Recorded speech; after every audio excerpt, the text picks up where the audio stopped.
Bonjour, j'espère que vous allez bien. Moi, je vais très bien par la grâce, par les bontés de notre Dieu, le Seigneur Jésus-Christ, qui m'a réveillée ce matin avec ma maison, avec ma famille.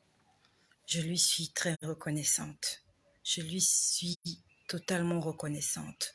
Au-delà de tout ce que l'ennemi veut faire dans ma vie, au-delà de toute la pagaille qu'il veut s'aimer, au-delà de tout le désordre que l'ennemi veut faire, au-delà de la maladie, au-delà de la mort, je lui suis reconnaissante aujourd'hui. N'eût été Jésus, je ne serais plus en vie. N'eût été Jésus, je serais dans les abîmes, en train de hurler, en train de crier et en train de regretter. N'eût été Jésus, j'allais me voir rebobiner ma vie à longueur de journée, ça allait tourner en boucle et j'allais me dire, si j'avais pris conscience, si j'avais pris conscience. Les gens qui diront si je savais. Mais il y a beaucoup de personnes qui ne diront pas si je savais parce que tu sais déjà. Tu sais déjà là où t'emmèneras ce que tu as fait comme choix. Tu le sais. On n'a pas besoin de te le dire. Dieu a mis en chacun de nous son esprit. Et cet esprit, c'est la conscience, c'est l'intelligence. Nous sommes tous conscients de ce qui est bien et de ce qui n'est pas bien. Tout de suite, je suis en train de regarder, on parlait d'une TikTokeuse qui s'est donné la mort, d'une influenceuse. Ah, c'est comme ça qu'on les appelle. Il y a une influenceuse qui s'est suicidée parce que ses vidéos de Dubaï étaient devenues virales. Il fut quelques années, je crois que c'était l'année dernière, où il y a de cela 2 ans, il y avait des vidéos au sujet de certaines femmes, de certaines filles qui allaient faire certaines choses à Dubaï. Et à la suite de cela, elles ont reçu beaucoup d'argent pour certaines et rien du tout pour d'autres. Et j'étais en train de voir tout à l'heure comment il y a une qui s'est donné la mort après s'être exhibée devant les caméras, après s'être laissée filmer en train de faire des choses sordides pour de l'argent. Elle avait de l'argent. Mais aujourd'hui, elle n'est plus là. Elle a convoité et la convoitise l'a tuée. On dit qu'elle est montée du haut du 7e étage d'un immeuble et qu'elle s'est laissée tomber parce qu'elle ne pouvait plus supporter la honte. La honte des insultes et des moqueries. Aujourd'hui, les mêmes gens qui t'acclament, les mêmes gens qui t'élèvent, ce sont les mêmes gens qui vont te tuer. Aujourd'hui, tu exposes tes richesses, les gens apprécient, t'applaudissent. Mais le jour où on va montrer une vidéo de toi où tu fais quelque chose de vilain, les mêmes gens qui t'applaudissaient hier, les mêmes gens qui te vénéraient hier, ils seront à l'origine de ta chute et de ta perte. Raison pour laquelle la Bible nous dit de ne pas convoiter. La Bible nous dit que celui qui aime le monde se fait ennemi de Dieu. Elle a aimé le monde. Parce qu'aller manger ce que les femmes mangent à Dubaï, c'est pour s'acheter juste des vêtements, des sacs, des chaussures, des voitures. C'est tout. C'est juste pour vivre dans un certain standing, c'est tout. Si ces choses l'avaient comblée, pourquoi elle s'est donné la mort? Elle a peut-être laissé des bijoux, des biens, de l'argent, de compte en banque. Pourquoi elle n'est pas restée vivre et profiter de cet argent? À quoi a servi s'être exhibée, avoir vécu dans l'abomination et ne même pas en profiter? Les moqueries. Le diable est menteur. Il va te pousser à faire des choses honteuses. Et tu sais qu'au fond de toi, que ce sont des choses honteuses. Mais quand ces choses-là vont se retourner contre toi, tu vas tellement te culpabiliser que tu ne verras plus le bout du tunnel et qu'il y a une petite voix qui te dira non mais tu dois mourir, tu dois te suicider parce que tu ne peux plus vivre avec ça. Parce que lorsque tu ouvres ta boîte email, lorsque tu ouvres ton compte, on te renvoie toutes les bêtises que tu as commises hier. Ton passé te rattrape. Ton passé te rattrape. Raison pour laquelle nous devons donner nos vies à Jésus, parce que lorsque nous venons à Jésus, les choses anciennes sont passées et toutes choses deviennent nouvelles. Même si tu avais une sale vie avant, quand tu viens à Jésus, il te nettoie, il te sanctifie, il te purifie. Tu deviens une nouvelle créature. Et même si on te présente ton passé, tu leur diras, je suis mort et ressuscité en Jésus. Et tu leur présenteras ton acte de liberté. Tu leur présenteras ton acte d'affranchissement, ta carte d'affranchissement. Tu leur diras, regardez, l'acte dont les ordonnances me condamnaient ont été détruites. Ça, c'était mon passé. Ça, c'était moi au passé. Mais aujourd'hui, je suis une nouvelle créature.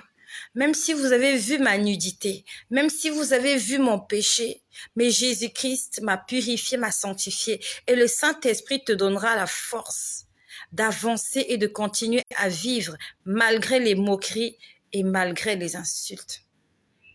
Comme Jésus avait fait et dit avec cette femme adultère, va et ne pêche plus. C'est ce que Jésus-Christ fait dans la vie d'une personne. Lorsque tu as été banni de la société, lorsque tu as été sali, lorsque tu as été dégradé, lorsque ta réputation a été bafouée, Jésus, il vient, il te donne une nouvelle identité et il te dit, va et ne pêche plus. Et ta nouvelle vie va effacer ton passé. Même si ton passé restera un souvenir dans la mémoire de certaines personnes, mais à l'intérieur de toi, tu vas marcher la tête haute parce que tu te dis, j'ai fait des bêtises, tout le monde en a fait, mais aujourd'hui, je me suis convertie. J'ai fait un demi-tour.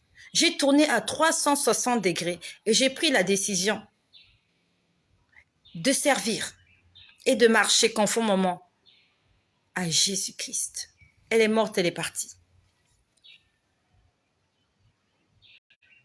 Elle est en train de passer ses premières heures quelque part, hors de son corps. Et la question que je me pose, c'est que est-ce qu'elle est en train de regretter de s'être suicidée ou pas? Peut-être qu'elle croyait que le suicide allait la délivrer. Elle s'est peut-être dit que le suicide était la seule solution. Est-ce que c'était vraiment ça la solution? Est-ce que c'était vraiment la solution? Là où elle est partie, les vidéos sont restées. Elles vont continuer à être virales, elles vont continuer à être vues. Mais elle est partie où? Elle est partie où? Que le Seigneur nous aide. Que le Seigneur vienne dans nos vies. Que le Seigneur nous sauve. Je rends grâce au Seigneur parce que je suis toujours en vie. C'est une grâce. Hier, ils m'ont jeté une maladie et le Seigneur a fait sortir cette maladie-là par ma bouche.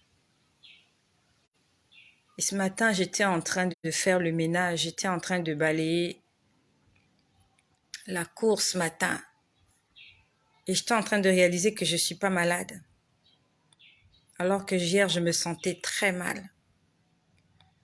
J'étais à côté du portail ce matin, j'avais le balai en main, je me disais, mais je ne suis pas malade. J'ai failli être malade. J'ai dit, Seigneur, merci. Je ne suis pas malade. Je me sentais tellement mal hier. Que quelqu'un m'aide à dire gloire à Jésus. Somebody help me to say glory to Jesus. Que quelqu'un m'aide à dire gloire à Jésus. Gloire à Jésus. Gloire à Jésus. Il est le bon berger. Et il dit la vérité. Jésus est la vérité. Jésus est le seul qui peut nous protéger et qui nous protège. Tout à l'heure, j'étais là. J'ai fini de... Je me suis réveillée ce matin, je crois qu'il était 6h15. J'ai arrêté de travailler à 10h50 et quelques, l'heure à laquelle je suis montée. Dans la chambre pour m'allonger un peu. Parce que normalement, j'entre à la cuisine tous les jours à 11h30 pour commencer à préparer le déjeuner pour les enfants qui viennent à midi de l'école. Et j'étais là allongée sur mon lit et avant de me reposer, en fait, j'ai ouvert ma Bible dans le livre de Luc au chapitre 9. Je me suis dit, je vais lire un verset, je vais en faire un sujet de prière et après je vais m'allonger. Et je vais attendre 11h30 pour entrer à la cuisine et commencer à préparer le déjeuner. Et j'ai lu Luc chapitre 9. J'ai lu le premier verset. Il est écrit: Jésus ayant assemblé les 12, on parle des 12 disciples. Jésus ayant assemblé les 12, leur donna force et pouvoir sur tous les démons, avec la puissance de guérir les maladies. C'est Luc chapitre 9, verset 1. Quand j'ai lu Luc chapitre 9, verset 1, je me suis dit, c'est mon verset. Jésus ayant assemblé les 12, leur donna force et pouvoir sur tous les démons. On n'a pas dit sur une catégorie de démons. Sur tous les démons, avec la puissance de guérir les maladies. J'ai dit ça, c'est pour moi, parce que je suis un disciple.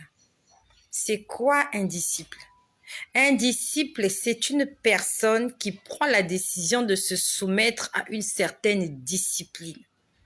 Et quand on parle de disciple de Jésus, ça veut dire que tu as accepté de te soumettre aux exigences et aux enseignements et aux obligations établies par Jésus. Est-ce que tu es un disciple ou tu es, je sais pas ce que tu es. Est-ce que tu es un disciple? Et quand on parle des disciples dans la Bible, ce sont ces hommes-là. Ils suivaient Jésus partout. Il était toujours accompagné de ses disciples. Jésus était toujours avec ses disciples, sauf lorsqu'il se réveillait très tôt le matin et qu'il allait prier à la montagne. Le matin, il se levait tout seul. Il allait parler à Dieu à la montagne. Et dès qu'il faisait jour, les disciples sortaient, allaient le rejoindre et ils restaient ensemble toute la journée en train d'exercer le ministère à Israël, dans Israël. Les disciples étaient avec lui partout et rarement Jésus s'est retrouvé seul. Rarement Jésus s'est retrouvé seul. Il y a certaines circonstances où il s'est retrouvé seul.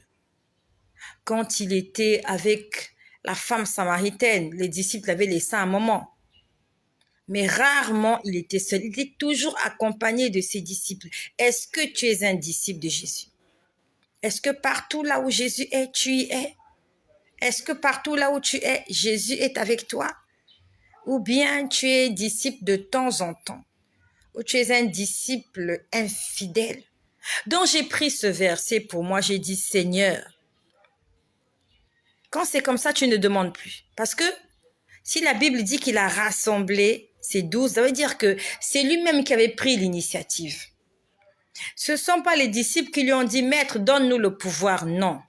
La Bible nous dit que les disciples, une fois leur ont demandé, apprends-nous à prier. Apprends-nous à prier. Mais ce jour-là, dans Luc chapitre 9, verset 1, Jésus, c'est lui qui assemble ses disciples. Donc, il leur dit, venez, je veux faire un travail avec vous. Je veux faire un travail pour vous. Je veux faire un travail à l'intérieur de vous. Et on dit, Jésus leur donna la force. Et il leur a donné le pouvoir sur tous les démons avec la puissance de guérir les maladies. Et j'en ai fait mon sujet de prière. J'ai dit, Seigneur, je ne lui ai pas dit donne-moi. Je lui ai dit merci de m'avoir donné. Parce qu'il y a des choses que Dieu nous a données, on n'en est même pas conscient. On n'en est pas conscient. S'il a fait avec les 12, il l'a fait avec chacun d'entre nous. S'il a fait avec Pierre, Jean, Jacques et tout ce monde-là, nous sommes dans cette alliance-là aussi, dans la nouvelle alliance, par le sang de Jésus.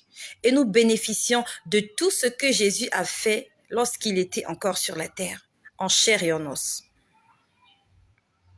Et j'aimerais que là où tu es, que tu te joignes à moi. Nous allons faire la même prière. Dis-lui, Seigneur, merci de me donner la force et le pouvoir sur tous les démons. Merci de me donner la puissance de guérir les maladies pour la gloire de ton nom. Seulement pour la gloire de son nom. Pas pour que nous soyons applaudis par les hommes. Pas pour que nous soyons vénérés, mais pour que des hommes et des femmes viennent à Christ, qui nous a donné le pouvoir de chasser tous les démons et de guérir toute maladie et toute infirmité. Et j'étais en train de faire de cela un sujet de prière. Je disais, Seigneur, merci, parce que tu m'as donné ce pouvoir et je vais l'exercer. Et pendant que j'étais là allongée, j'étais en train de prier, j'étais en train de répéter la même phrase. Seigneur, merci de m'avoir donné la force et le pouvoir sur tous les démons. Merci de m'avoir donné la puissance de chasser les mauvais esprits. Merci de m'avoir donné la puissance de guérir toute maladie et toute infirmité. Le Seigneur me transporte en esprit, je me retrouve à l'église. Nous sommes des êtres spirituels. Et lorsque tu pries, il se passe quelque chose dans le spirituel. Raison pour laquelle, quand tu pries, sors de la distraction, éteins ton téléphone. Si tu n'es pas encore prêt à prier, ne prie pas. Si tu as encore des choses à faire, fais-le. Fais ce que tu as à faire. Et quand tu n'as plus rien à faire, concentre-toi pour la prière. Parce que si tu pries et que tu n'es pas concentré, tu ne recevras rien du tout. Là, je te parle de mon témoignage.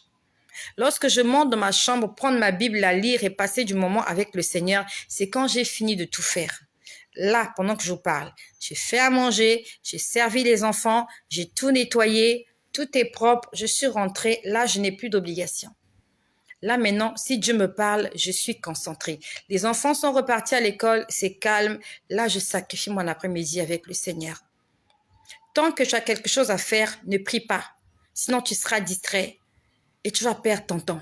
Tu n'entendras pas la voix de Dieu. Dieu ne te dira aussi rien. Fais ce que tu as à faire. Si tu as de la vaisselle à faire, fais la vaisselle. Si tu as la lessive, fais ta lessive. Si tu dois aller faire des courses, fais tes courses calmes. C'est pas la peine de prier 4-5 minutes pour dire oui, mais il faut que j'aille vite. Non, va faire ce que tu as à faire. Notre Dieu, c'est notre mari, c'est notre époux. Et là, je parle aux femmes mariées. Combien d'hommes aiment rester avec leur femme vite, pressé. Non. Quand on est avec son homme, quand on est dans l'intimité avec son époux, on doit être à sa disposition. Parce que tu ne connais pas les intentions de l'autre, tu ne sais pas ce que l'autre a, quelle surprise l'autre veut te réserver. Et je parle aux hommes, les hommes ont horreur. Les hommes ont horreur, elle est pressée, vous êtes là, le bébé pleure, tu as laissé la marmite au feu, je sais pas, vous êtes là, il y a quelqu'un qui toque à la porte, il y a quelqu'un qui sonne, qui vous dérange. C'est pareil avec Dieu. Dieu, il veut que lorsque tu commences à parler avec lui, qu'il n'y ait pas de dérangement, qu'il n'y ait pas de bruit. C'est l'intimité entre Dieu et son épouse. C'est dans le calme, dans la quiétude et dans la sanctification. J'aimerais que tu chantes dans cette atmosphère. J'aimerais que tu puisses atteindre ce niveau de spiritualité. Et j'étais là, allongée avec mon Dieu. Je disais, Seigneur, merci. Merci. Et mon esprit se retrouve à l'église. Je me vois à l'église, pas assise sur les bancs, mais j'étais debout devant la chaire. Non, pas devant la chaire, en face de la chaire. Quand je parle de la chaire, c'est le prêchoir. La chaire, c'est le petit podium, là où le prédicateur se met pour parler, voilà. Donc moi, j'étais en face de la chaire. Et j'étais pas seule, nous étions nombreux. Vous voyez, c'est comme lorsque le pasteur fait le service et qu'il y a des gens qui viennent et qui sollicitent la prière. Je prends l'exemple, il y a des séances, il y a des réunions de prière comme ça où le pasteur dit, il invite des gens. Je prends l'exemple, il invite des gens, il dit s'il y a quelqu'un qui a tel problème, qui s'approche, nous allons prier pour lui. Donc, ça ressemblait à quelque chose de ce genre. Et j'étais à l'église en esprit alors que mon corps était allongé sur le lit. J'aimerais te dire que tu es un être spirituel. Tu es un être spirituel. Dans le livre de Job, il est écrit, en vérité, dans l'homme, il n'y a que l'esprit. La chair ne sert à rien. La chair que tu as ne sert à rien. Il y a beaucoup de gens qui donnent leur corps pour la science après leur mort. Il y a des gens qui ont donné leur corps pour que comment est-ce qu'ils appellent ça? Ils ont donné leur corps. Ils ont un terme. Ils ont donné leur corps, leurs organes. Ils ont signé des papiers. Je ne sais pas comment ils appellent ça. Ils ont un nom là. Que lorsque je vais mourir, prenez mon corps pour faire des études, pour que ça serve à quelque chose. Parce qu'il est conscient que lorsqu'il quittera cette terre, il n'aura plus besoin de ce corps. Et si tout le monde pouvait faire pareil, lorsque tu vas mourir, peut-être que tes poumons sont encore en bon état. Au lieu que tes poumons aillent pourrir dans la terre, il y a quelqu'un qui a besoin de ces poumons-là. Il y a quelqu'un qui a besoin de ton cœur. Il y a quelqu'un qui a besoin de tes yeux. J'en sais rien, moi. Il y a quelqu'un qui a besoin de ton pancréas. Il y a quelqu'un qui a besoin de quelque chose qu'on va aller jeter à la poubelle. Les donateurs ou les donneurs, quelque chose comme ça. Il y a des gens qui donnent leur corps à la science. Et c'est gratuit. Parce qu'ils ont pris conscience que je n'en aurai plus besoin, au lieu que les asticots puissent se régaler. Et il y a des pays où on incinère même les corps. On incinère, ça veut dire que le corps n'a pas de valeur. Je ne sais pas si tu as déjà vu un cadavre. Moi, j'ai déjà vu un cadavre. Et je peux te dire, même si c'est le cadavre de quelqu'un que tu aimes, à un moment donné, tu chercheras à t'en débarrasser.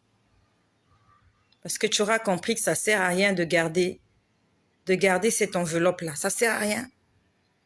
C'est pas comme la peau du serpent où après la mort, tu peux utiliser la peau du serpent ou du crocodile pour faire des chaussures, pour faire un sac, pour faire une ceinture. Avec le corps humain, tu peux rien faire. Le corps humain, il pourrit. L'odeur est désagréable, exécrable. À la limite, il faut s'en débarrasser, il faut l'enterrer.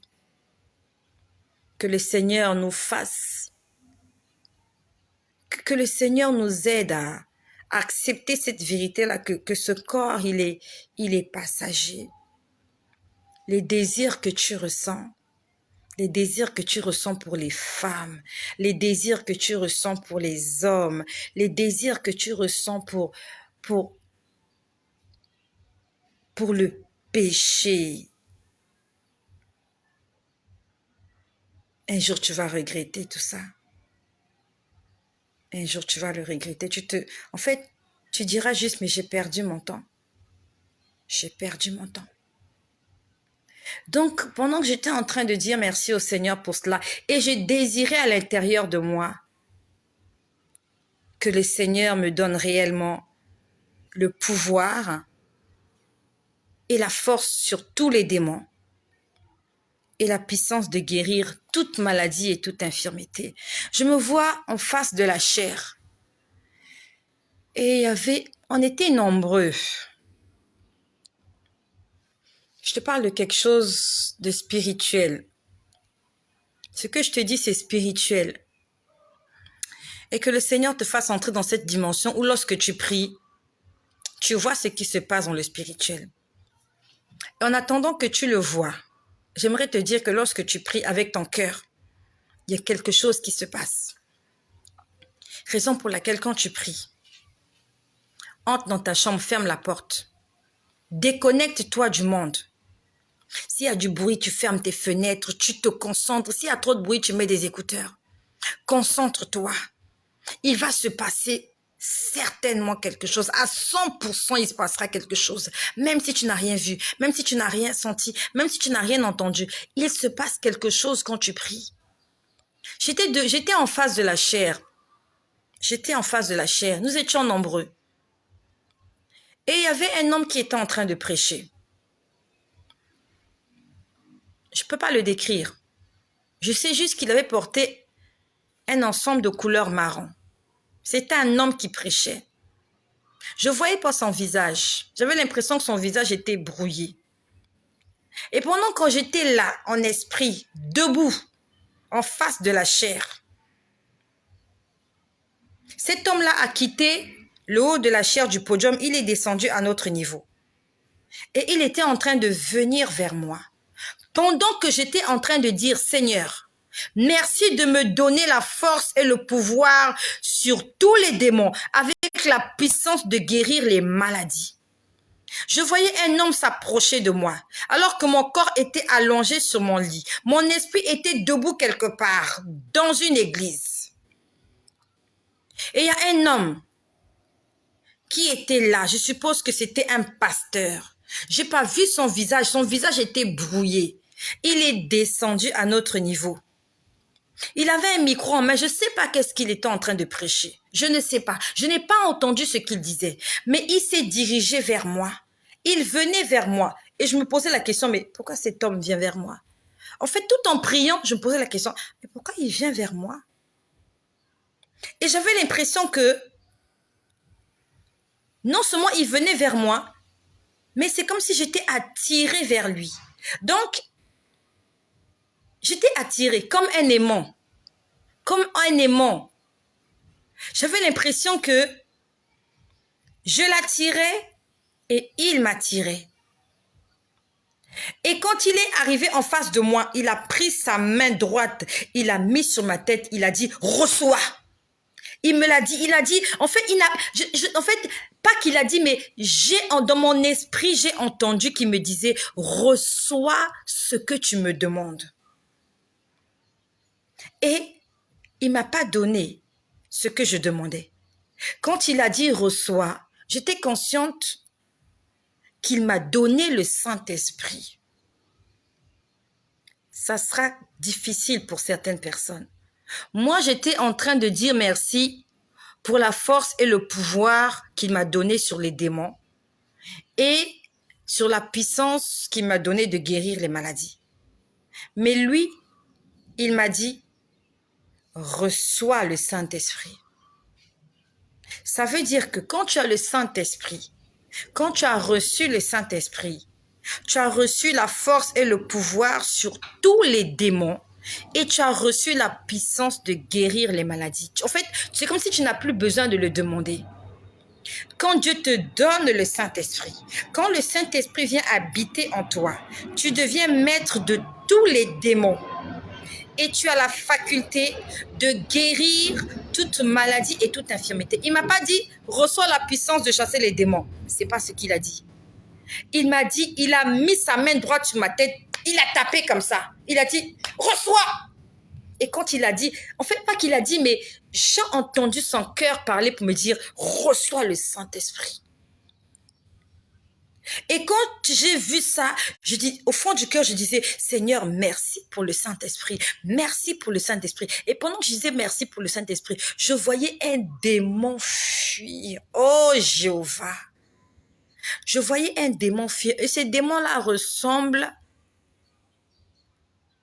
à un personnage que j'ai vu dans Star Wars. Vous avez vu le film de Star Wars? Il y a un personnage là, il a de longues oreilles. Je ne sais pas comment il s'appelle. Je n'ai pas vraiment suivi ce film-là, mais j'ai suivi ce film. J'ai suivi des séquences de ce film-là. Je n'ai pas trop aimé ce film-là, mais j'ai suivi des séquences.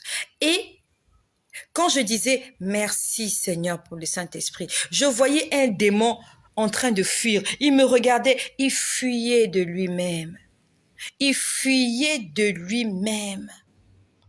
On a besoin du Saint-Esprit, que tu le crois ou non, que tu le veuilles ou non. Tu ne pourras pas opérer des miracles conformément à la Bible. Les démons ne vont pas trembler devant toi si tu n'es pas rempli du Saint-Esprit. C'est vrai, la Bible nous dit, au nom de Jésus, tous genoux fléchissent. Mais il y a des démons, quand tu dis Jésus, il ne fléchit pas, il ne fuit pas. Parce que ta parole n'a aucune puissance. C'est pas accompagné par le Saint-Esprit.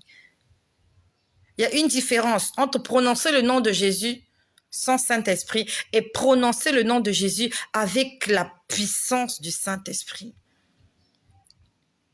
Cet homme-là m'a donné le Saint-Esprit tout à l'heure. Et j'ai vu un démon en train de fuir. Je le voyais, vous savez, genre, elle fait peur, cette femme. Vous voyez, quand quelqu'un vous a aperçu et commence à prendre la clé des champs, je voyais un démon en train de... Il fuyait tout en me regardant. Tu as besoin du Saint-Esprit, mon ami. Tu as besoin du Saint-Esprit, mon ami. Et quand le Saint-Esprit vient dans ta vie, il vient d'abord faire le ménage. Parce que comme son nom l'indique, il est saint. Et quand il vient dans ta vie, il t'impose la sanctification, il t'impose la sainteté. Le Saint-Esprit ne collabore pas avec le péché. Le Saint-Esprit ne collabore pas avec la désobéissance. Le Saint-Esprit ne collabore pas avec la rébellion. Quand il viendra mettre de l'ordre dans ta vie. Et que cela soit ton partage. Afin que lorsque tu vas prier pour quelqu'un et quand tu vas prier pour toi-même, tu vas chasser les démons au nom de Jésus. Ils vont partir. Tu n'auras pas besoin de jeûner. La dernière fois, je vous ai dit, il y a des situations pour lesquelles on doit jeûner, il y en a d'autres non. Je l'ai appris la semaine dernière. J'en ai parlé. Le Seigneur m'a dit, pour un problème dont j'attends l'exaucement, il m'a dit, commence juste à me louer. Commence juste à me louer et tu verras ce qui va se passer. Il y a des démons qui vont quitter ton corps. Il y a des maladies qui vont quitter ton corps. Quand tu seras rempli du Saint-Esprit, tu n'auras même pas besoin de les chasser. Tu n'auras même pas besoin de savoir qu'ils sont là ou pas. La sanctification, la sainteté qui va émaner de toi. Aucun démon ne pourra résister à la sainteté qui va émaner de toi. Que cela soit ton partage. J'aimerais vous parler de ce que j'ai vécu hier soir, mais bon, ce que je vous dis là, c'est tout frais, je l'ai vécu tout à l'heure. Je viens t'exhorter. Aspire au Saint-Esprit. Tu pourras prier pour tes enfants, ils seront guéris. Tu pourras prier pour toi-même, tu pourras prier pour n'importe qui dans la rue. Dieu t'a donné, Dieu nous a donné en tant que disciples, Dieu nous a donné la force et le pouvoir sur tous les démons. Quand nous marchons dans la rue, quand ils nous aperçoivent, s'ils viennent par un chemin, ils se dispersent par 15 chemins. Parce qu'ils ne peuvent pas supporter la présence du Saint-Esprit. La Bible nous dit qu'il n'y a aucun rapport entre les ténèbres et la lumière. Si tu es de la lumière, les ténèbres ne peuvent pas résister. Père éternel, je te rends grâce pour toutes les personnes qui sont là pour écouter ce message aujourd'hui. Seigneur, tu nous as enseigné. Tous les jours, tu m'enseignes, Seigneur. Et je sais, et nous savons tous que nous avons besoin du Saint-Esprit. Le Saint-Esprit sans lequel nous ne pourrons pas être enlevés. Le Saint-Esprit sans lequel nos noms ne pourront pas rester écrits dans le livre de vie. Je prie pour cette personne qui m'écoute aujourd'hui. Seigneur, remplis-le du Saint-Esprit. Remplis-la du Saint-Esprit. Seigneur, donne-lui la force et le pouvoir sur tous les démons qui vont se présenter devant lui. Sur tous les démons qui vont se présenter devant elle, Seigneur, donne-lui la force et le pouvoir. Et donne-lui la puissance de guérir toute maladie et toute infirmité. Gloire à toi, Seigneur Jésus, parce que tu nous révèles les choses cachées. Merci, Seigneur, parce qu'avec toi, les choses sont tellement simples. Les choses sont tellement simples. Seigneur, tu as dit, prenez mon joug, il est léger. Il est tellement léger le joug que tu nous donnes. Il est tellement léger, Seigneur. Merci de l'avoir allégé pour nous. Merci, Seigneur. Et je prie pour cette personne qui est malade. Parce que tu m'as donné le pouvoir sur tous les démons. Seigneur, tu m'as donné le pouvoir de guérir toute maladie et toute infirmité. Et maintenant que je parle, s'il y a quelqu'un qui a la foi, je ne sais pas, est-ce que tu as mal quelque part? Touche là où tu as mal. Est-ce que c'est ton enfant qui a mal quelque part, même si ton enfant n'est pas là? D'un commun accord, par un même lien, par un même esprit, par le Christ Jésus-Christ, par le Christ notre Sauveur. Je prie pour cette personne qui est malade. Et si toi tu connais quelqu'un qui est malade, pense à cette personne. En esprit, va dans sa maison, va sur son lit d'hôpital et pose ta main sur sa tête. Afin que la prière que nous allons faire aujourd'hui puisse avoir de l'effet, parce que le Seigneur nous a donné le pouvoir sur tous les démons, quel que soit son nom, quelle que soit sa catégorie. Seigneur, je te prie pour cette personne qui est malade. Seigneur, quel que soit le nom de la maladie. Seigneur, hier, je me suis sentie mal. Hier, dimanche, je me suis sentie tellement mal. Et j'ai ordonné à cet esprit impur de quitter mon corps. Et aujourd'hui, Seigneur, je me porte bien. Si tu l'as fait pour moi, tu peux le faire et tu vas le faire pour quelqu'un aujourd'hui. Je prie pour cette personne qui est malade. Seigneur Jésus-Christ, sous ta parole, par l'autorité que tu m'as conférée, j'ordonne à cet esprit impur de quitter la vie de cette personne. Toi, esprit impur, toi, démon de maladie, quel que soit le nom qu'on t'a donné, je ne sais pas comment tu t'appelles et je me fous de comment on t'a appelé.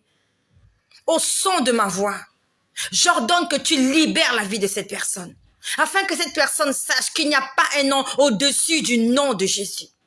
Afin que cette personne sache qu'au nom de Jésus, tout genou fléchit, la maladie fléchit.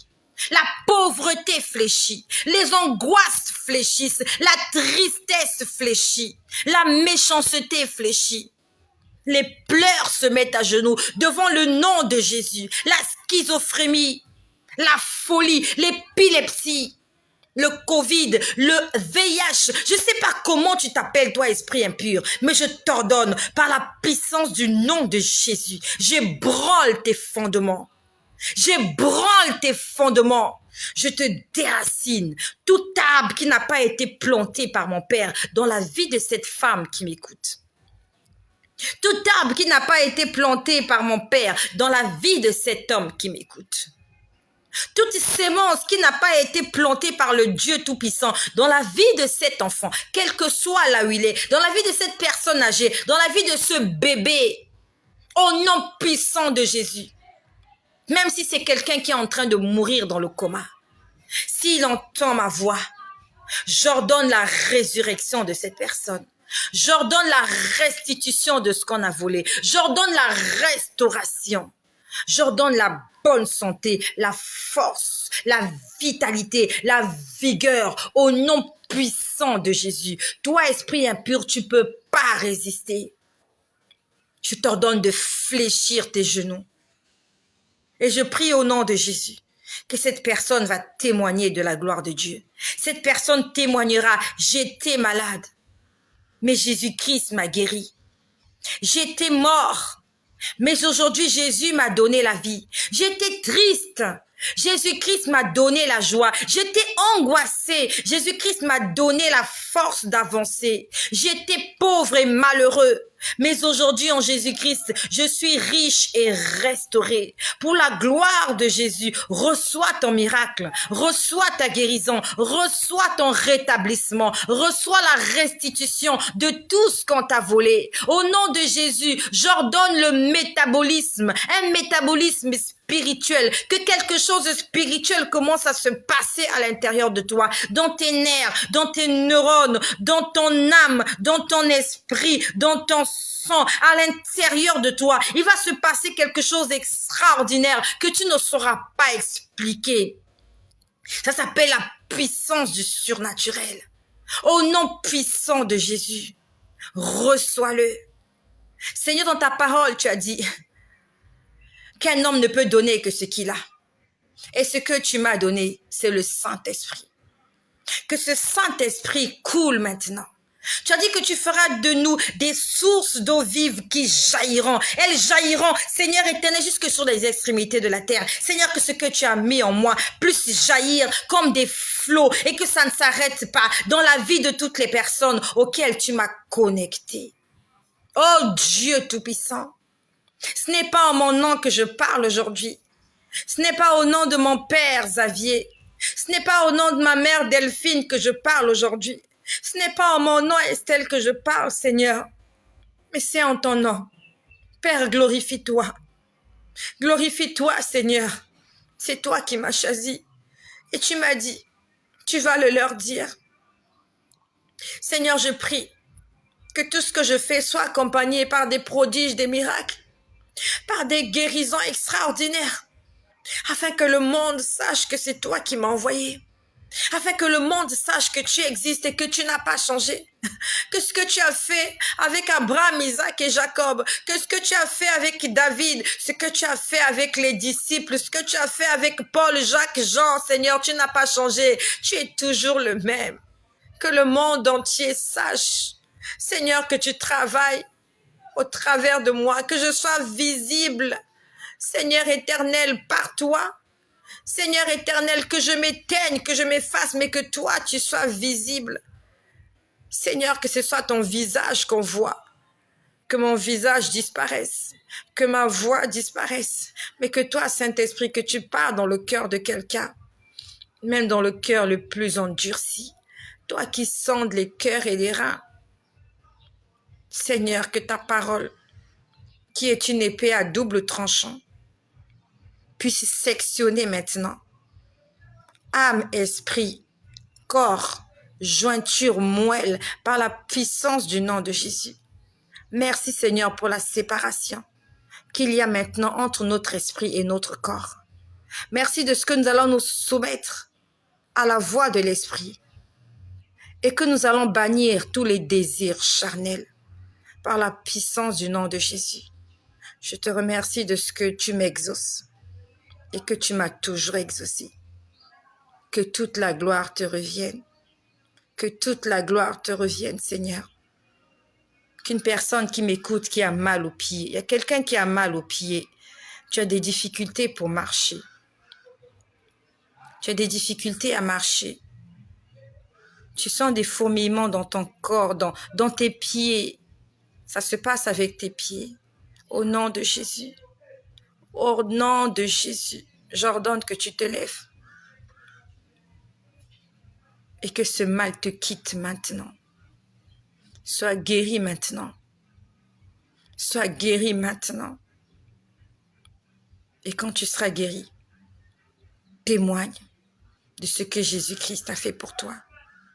Que le nom de Jésus, notre Seigneur et notre Dieu, soit toujours glorifié dans vos vies. Amen.